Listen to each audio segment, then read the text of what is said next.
Welcome back to Vegucation. We are talking about specifically eating out today, some travel tips. How can you remain plant-based when it seems like the world is not on your side? Yeah, it seems like they don't want it to be convenient. They don't want it to be, cost-friendly.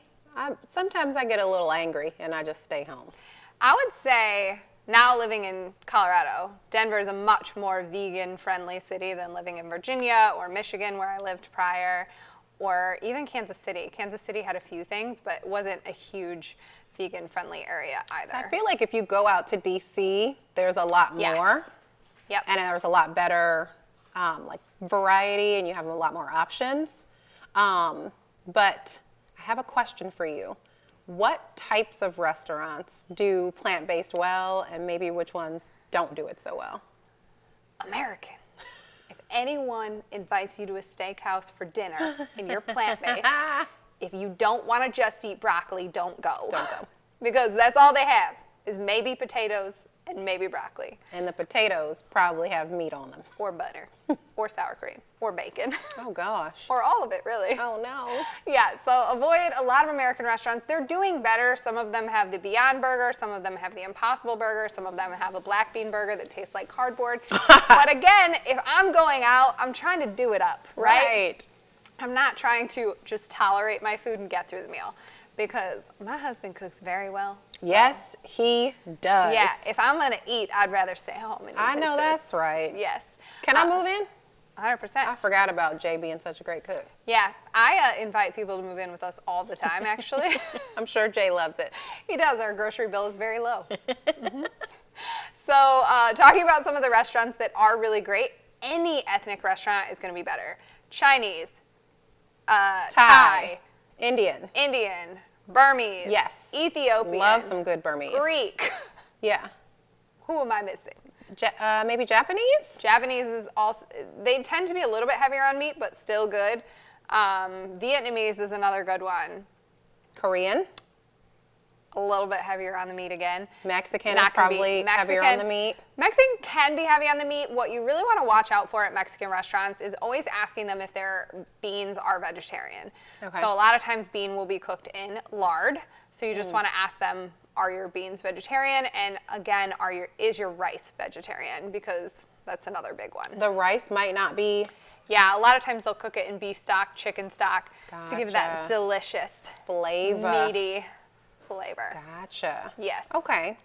So ethnic restaurants, a little bit better than American restaurants when it comes to having options. So what if you are in let's call it an American restaurant, Yes. and you don't just want to eat broccoli or potatoes? Yes. Are there some tips? Is there something that you can say to your waiter? Is there like a secret menu? Like what have you learned? Yeah, so for me, specifically if they have pizza, I'm always a fan of pizza. So go-to for me would be if there's a pizza on the menu, I just ask for that pizza with no cheese, confirmed that the bread is plant-based. But again, we're not aiming for perfection here, people. So if the bread does have eggs in it and you're good with that, eat it. Yeah. It's great. You'll be fine. And then just throwing as many delicious veggies on there, garlic, really loading it up. And I love that. Another one would be kind of creating my own salad. So I always look to see if they have a bean in-house, right? So maybe they have a black bean, kidney bean, chickpea. Find a bean on their menu, throw it in one of the salads. And then most of the time their dressings are not going to be vegan. Or if they are, they're going to be extremely oily with those really high inflammatory oils. So what I like to do is get the pico de gallo, and then I throw that in there, and it's just a really fresh flavor and so yummy. I thought you were going to say like just squeeze of a lemon or squeeze of a lime. No, I love the pico de gallo. I don't want to squeeze a lemon or a lime. I just feel like it's not as good. Okay. I mean, people could lie to you and tell you it's good, but I don't do that. So we've got pizza. Hold the cheese, add a bunch of extra veggies, make your own salad, ask them what beans they have, throw beans in the salad. If there's rice, quinoa, any sort of a grain, farro, you can always ask them to do a stir fry. I think a lot of people get in their head that you can't ask for what you want at a restaurant. Yeah, if it's not on the menu, Correct. Right? You absolutely can. Is your server going to give you a hard time? On the East Coast, probably. But if you're on the West Coast, probably not. So it all depends on where you live. But again, there are service industries. So Yeah. I would challenge you to step out of your comfort zone and just ask for something different. And I think when all else fails, you can say you're allergic because then they're Yes. more inclined to be nice to you. Yes. And another thing that I always do too, to really keep that fat content lower, if I'm at a restaurant and they're cooking my food in oil, which is going to be higher in fat anyways, I will leave out the avocado, I'll leave out the nuts, those really high fatty foods, because I know I'm going to be getting that oil. Yeah. And then I'll also ask them if they can use a quarter of the normal amount of oil that they do.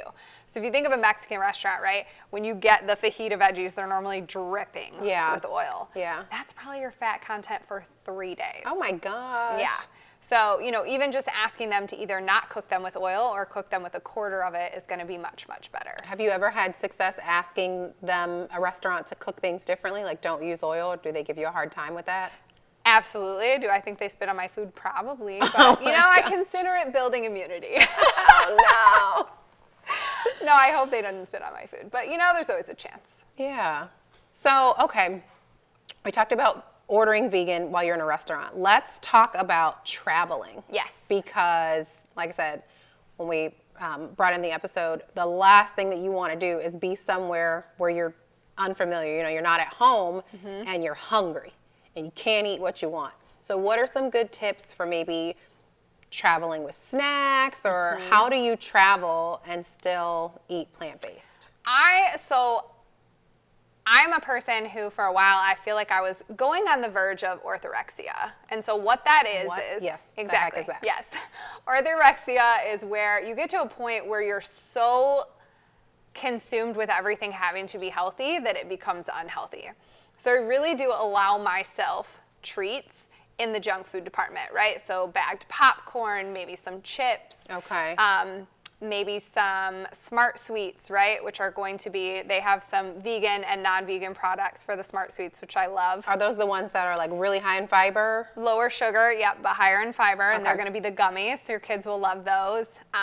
They cost Popcorn. like $19 a bag, so just be warned. She's being crazy. No. You can buy $9 a a bulk bag. of them, and you'll get them for very cheap, or you can go to Target, and they're like $2 a bag. Are they? Yeah, at least in Colorado. I don't know what they cost here. They don't cost $2 here, I can tell you that. Yes, so then I would order them in bulk on Amazon, because then you would get them at like $2 a bag. I like that. Yes. Okay. Then we also have like your popcorns, right? So what do we want to look for there? If you can find one that has coconut oil, avocado oil, olive oil, and organic popcorn, that's a perfect snack. Even if you're getting chips, again, we're not about perfection here. I don't expect you to give up all the things that you love.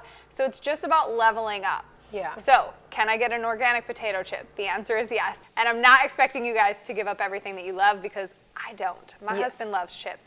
Who doesn't love a chip? Brownies, cookies. Yes, love all the things. Ice cream. But what I'm asking you to do is level up your snacks. Getting organic where it makes sense. And if you haven't watched our organic show to show you what foods you really want to be buying organic, watch Please that. go check that out. Yes. Yes. Lots of good information. Absolutely. And then again, looking at that sodium content, which we talked about, making sure the sodium content's not higher than the calorie content. Yes, I still, to this day, I still use that trick. My husband still uses that trick when he goes to the grocery store, and he's still very excited when he's like, look, like I got a good one. I got a good snack. And the other thing that I always say too is don't beat yourself up when you're having those days. Mindset is part of it. If you think every time I eat a potato chip, I'm going to get fat, that's what you're telling your brain. Yeah. I tell myself every time I eat a potato chip, I'm getting thinner and better looking, and I feel so much Smarter. better and smarter. Yes. Convince yourself that potato chips are good for you. And then also, if you have a big weekend of eating out and drinking and having fun and traveling, don't run home and step on the scale. Like, do you have a death wish? No. Give yourself until Friday. Get back to eating your normal food. You don't need to punish yourself. If that scale goes up a few pounds, it's going to go right back down once your sodium levels go down, once you're drinking more water. All of those things play such a huge role. I'm so glad you mentioned water, because staying hydrated while traveling is so important, because I feel like a lot of times when you travel, it's harder to stay on a good schedule of big healthy breakfast, big healthy lunch, and then small dinner. So you do tend to find yourself snacking a little bit more. So being hydrated, keep making sure you have water. Like, I feel like that's so important. It is so, so important. And, you know, I hope that you guys took a couple of tips away from us on traveling and eating out. Let us know what your favorites are in the comments, and we'll be right back with more.